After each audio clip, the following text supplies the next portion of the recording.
ఎందుకు అడుగుతున్నా అంటే 7200 అన్నది మీరే, తెలంగాణ నిర్మాణ పార్టీ అన్నది మీరే. సో దాని ద్వారా అందరికీ బహుజనులకు రాజ్యాధికారం రావాలని అడిగిన మీరే ఇలా మీ ఒక్క పదవి కోసం పార్టీలో చేరిండు. ఒక విషయం చెప్తా ఉన్నా, ఇక్కడ నరేష్ గారు కేసీఆర్ నా మీద 56 కేసులు పెట్టిండు, నన్ను జైల్లో పెట్టిండు. నిన్ను పెట్టిండా? నేను నోటీసులు వచ్చినాయి. నోటీసులు అయితే వస్తాయి, పెట్టలేదు కదా. నా ఆఫీసుల మీద దాడులు జరిగినాయి, నా మీద హత్యాయత్నాలు జరిగినాయి. ఇంకొకసారి కేసీఆర్ అధికారంలో ఉంటే నన్ను చంపడం ఒకటే మిగిలేదుండే. ఇప్పుడు నేను సర్వైవ్ అయ్యి నా ప్రజలను రక్షించుకొని ఈ ప్రజల పక్షాన్ని నిలబడాలంటే కేసీఆర్ అనేటువంటి దుర్మార్గుని గద్దె దించడం కోసం నేను 1000 మెట్లైనా కిందికి దిగాల్సిందే. 1000 మెట్లైనా కిందికి దిగాల్సిందే.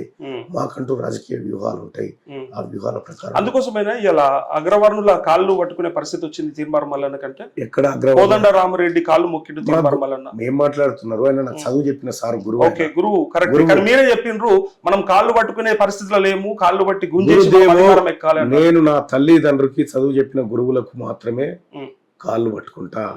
ఆయన మా గురువు. అంటే మనం శాసించే స్థాయిలో ఉండాలి. విషయం ఏంటంటే కేసీఆర్ పోయి కూడా వాళ్ళ సార్ కాళ్ళు మొక్కి వచ్చాడు మొన్న. అంటే గతంలో కేసీఆర్ మొక్కిన వాళ్ళని మీరు విమర్శించారు కాబట్టి విషయం చెప్తా ఉన్నావు. ఐఏఎస్ అధికారి ముఖ్యమంత్రి కాళ్ళు మొక్తాడా? ఒప్పుకుంటాను.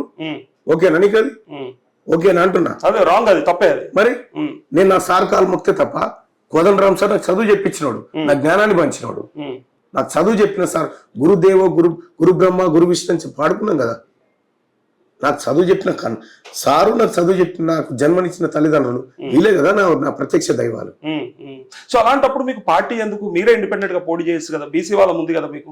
అంటే ఒక విషయం ఏం చెప్తా ఉన్నానంటే, కాంగ్రెస్ పార్టీ ప్రధానంగా కులగణన అనేటువంటి అంశాన్ని ఎత్తుకుంది. నరేష్ గారు, రాహుల్ గాంధీ గారు చెప్పిండు, తల్లి సోనియా గాంధీ చెప్పింది, గౌరవ ముఖ్యమంత్రి రేవంత్ రెడ్డి గారు చెప్పిండు, కులగణన వల్ల బీసీలకు చాలా మేలు జరుగుతుంది. కానీ నరేంద్ర మోదీ ఏం చెప్పారంటే కులగణన వల్ల పూర్తిగా మీ ఆస్తులు లాక్కుంటారు కాంగ్రెస్ వస్తాయని చెప్తా ఉన్నారు. అయితే కులగణన అనేటువంటి అంశం నరేంద్ర మోడీ అరాచక పాలనను ఎలా అంతం చేయబోతుందో ఆయనకు తెలుసు కాబట్టి, కులగణన అనేటువంటి అంశం బీజేపీకి ఎంత డేంజరస్ పదార్థమో తెలుసు కాబట్టి ఆ ఆరోపణలు చేస్తా ఉన్నాడు. నిజంగా ఈ రాష్ట్రంలో ఉన్నటువంటి సంచార జాతులను లెక్కించాల్సిన పని లేదా? ఈ రాష్ట్రంలో ఉన్నటువంటి బాలసంతులు ఎంతమంది, బడుగు బలహీన వర్గాల బిడ్డలు ఎంతమంది, నాయి బ్రాహ్మణులు ఎంతమంది, రజకులు ఎంతమంది, విశ్వబ్రాహ్మణులు ఎంతమంది, విశ్వకర్మలు ఎంతమంది, కుమ్మరి కమ్మరి వడ్రంగి నాయి బ్రాహ్మణి వీళ్ళందరినీ లెక్కించాల్సిన తనలు లెక్కించి మీరు ఇంతమంది ఉన్నారు, మీ అందరికీ ఇంత వాటా రావాలి అని చెప్పి ఇచ్చేటువంటి ఒక బృహత్తర కార్యక్రమాన్ని ఈ దేశంలో 1931 తర్వాత ఇప్పటి వరకు కులాన్ని లెక్క పెట్టినటువంటి పరిస్థితిలో ఇవాళ బీసీల కోసం, ఓబీసీల కోసం, ఎస్సీ ఎస్టీల కోసం మీ కులాన్ని లెక్క పెడుతున్నాం, మీ తలలు లెక్క పెడుతున్నాం, సంపద పంచే అంశం అక్కడ ఆరంభమైతుందని చెప్తాను. ఎంత గొప్ప మాట అనేది రాహుల్ గాంధీ గారు చెప్పడం. ఇదే కదా మా ప్రజలకు కావాల్సింది. మేమెంతో మాకంత అన్నప్పుడు మేమెంతో తేలాలి కదా, ఆ లెక్క చెప్తా అంటున్నాం.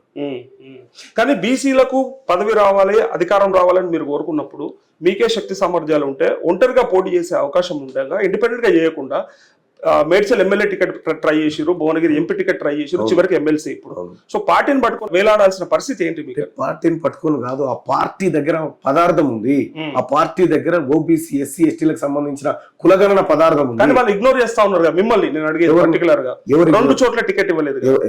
మీరు ఆ రోజు నేను చెప్పిన క్యాపబుల్ మీరు చాలా చోట్ల నేను చెప్పిన గౌరవ ముఖ్యమంత్రి రేవంత్ రెడ్డి గారు ఈ టికెట్ల కంటే ముందే నన్ను పిలిచి, మళ్ళా నిన్ను మండలికి తీసుకుపోవాలనుకుంటున్నా, మండలిలో నీ వాయిస్ అవసరం ఉంది, నువ్వు దయచేసి అటువైపు నీ వర్క్ స్టార్ట్ చేసుకొని చెప్పాడు. చెప్పిన తర్వాత ఫిర్బీ నేను ఒక కాంగ్రెస్ పార్టీ కార్యకర్తగా నా సేవలు అవసరం అనుకుంటే ఇస్తారు అనేటువంటి ఉద్దేశంతో అప్లై చేసుకున్నా. కానీ ముందే పట్టభద్రుల ఎమ్మెల్సీ ఎన్నికకు ముఖ్యమంత్రి గారు నాకు ఆదేశాలు జారీ చేసిండు, ఆ విధంగా పనిచేసుకున్నాం. ఓకే, అంటే కష్టపడేటోడు మల్లన్న కాబట్టి కష్టమే పెడదామని డిసైడ్ అయ్యండి. అంటే ఈజీగా పార్టీ పేరుతో గెలవాల్సిన టికెట్ అది కల్వకుంట్ల కవిత గారికి మేనేజ్మెంట్ కోటాలో వచ్చే సీట్ కాదు.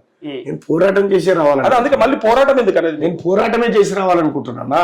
కాంగ్రెస్ పార్టీ నిఖార్సైన కార్యకర్త ప్రజల మన్ననలతో చట్టసభకు రావాలని కోరుకుంటున్నాడు. తప్పేంది? మా ముఖ్యమంత్రి గారు కూడా ప్రజల ఆశీస్సులతో మా మల్లన్న రావాలని కోరుకుంటున్నాడు. తప్పేముందంటే